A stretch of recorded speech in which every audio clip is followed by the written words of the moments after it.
Landlords. I hated my previous landlords. Up until recently, I was living with a Chinese couple in a small Markham suburb. So I lived with them, their son, and then another random guy they were renting a room to. So before I came to IBM, I had to find a place to live. 6 Mill Pond Place seemed like a rational choice. It was close to the gym, it was cheap, and the landlords seemed like decent people.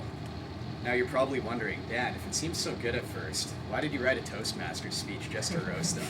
Why didn't you live with them in 16 months in peace? You could have enjoyed the Moon Festival and eaten mooncakes with them. Well, the answer to the first question is that I'm still bitter about being screwed out of a $450 rent deposit.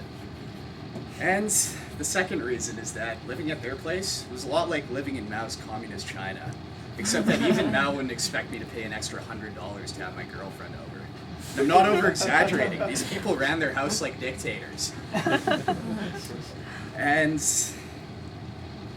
I was an idiot, but perhaps you'll be able to learn something from me. I hope that I encourage you all to be more careful when choosing your living situation in the future. After all, you never know when your roommates are going to be secret CCP admirers. So, reason number 1. As I mentioned earlier, they tried to get me to pay an extra $100 just to have my girlfriend over. Their rationale? They figured that her showering and her cooking at my house would cost them tens of dollars more in their utility bill. I mean, how horrible.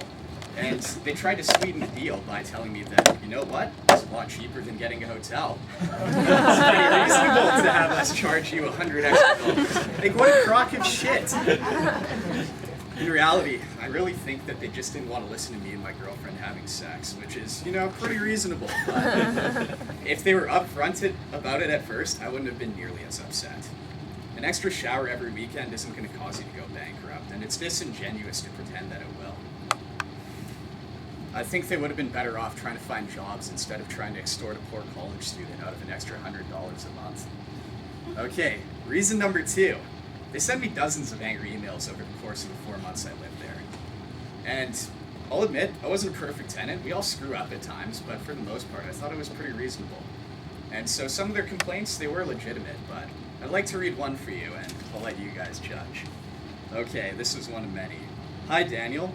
Please, stop to use landlord's kitchen items like forks, spoons, or cloth, as towel cloth not washed thoroughly and stained, and fork/spoon not put back to original place. She also claimed a few fork/spoon might be missing. In any case, if you took to office, make sure you return. Thank you. I'm so sick of hearing complaints. Hope you understand, Peter. So that was an email from the other tenant, and he was complaining about the fact that the dish rag had stains on it. So let's break that down for a second. He was upset that I cleaned up my mess using a tool that's supposed to clean up messes, and then I put it back and it had stains on it. Like, if that's not petty, I don't know what is. Like, I think Peter puts him out of shame in some ways. Okay, reason number 3. Speaking of complaints, it wasn't just the dish rag they complained about. They had this thing where they'd always complain if I left little grains of rice on the floor. Now, I'm a pretty diligent guy. If I make a mess, I'm going to clean it up. But the landlady, she had this remarkable talent for picking up little grains of rice on the floor and then yelling at me for hours about it. It was really terrible.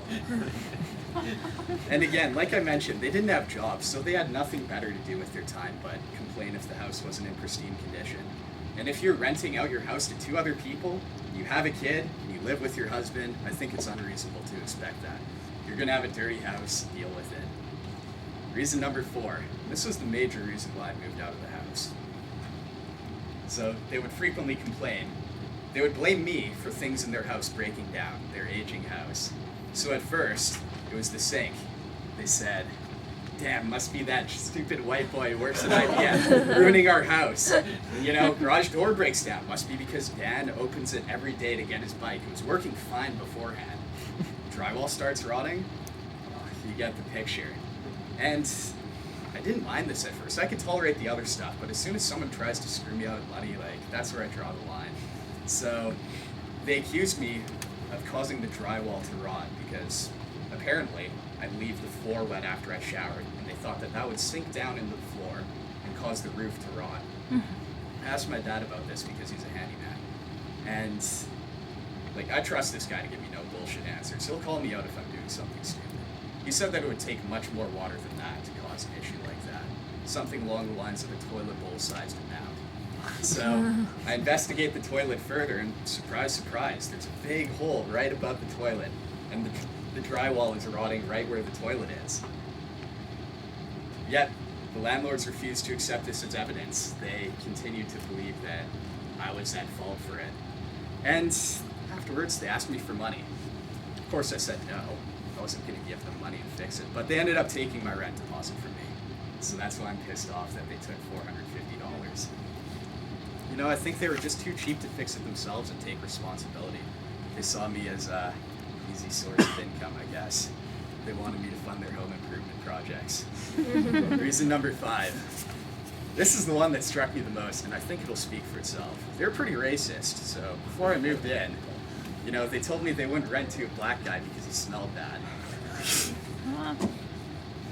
I don't need to justify that. If after all this, you can handle renting at 6 Mill Pond Place, I'd highly recommend it. I value my sanity though, so I'm going to stay far away. Thanks for listening.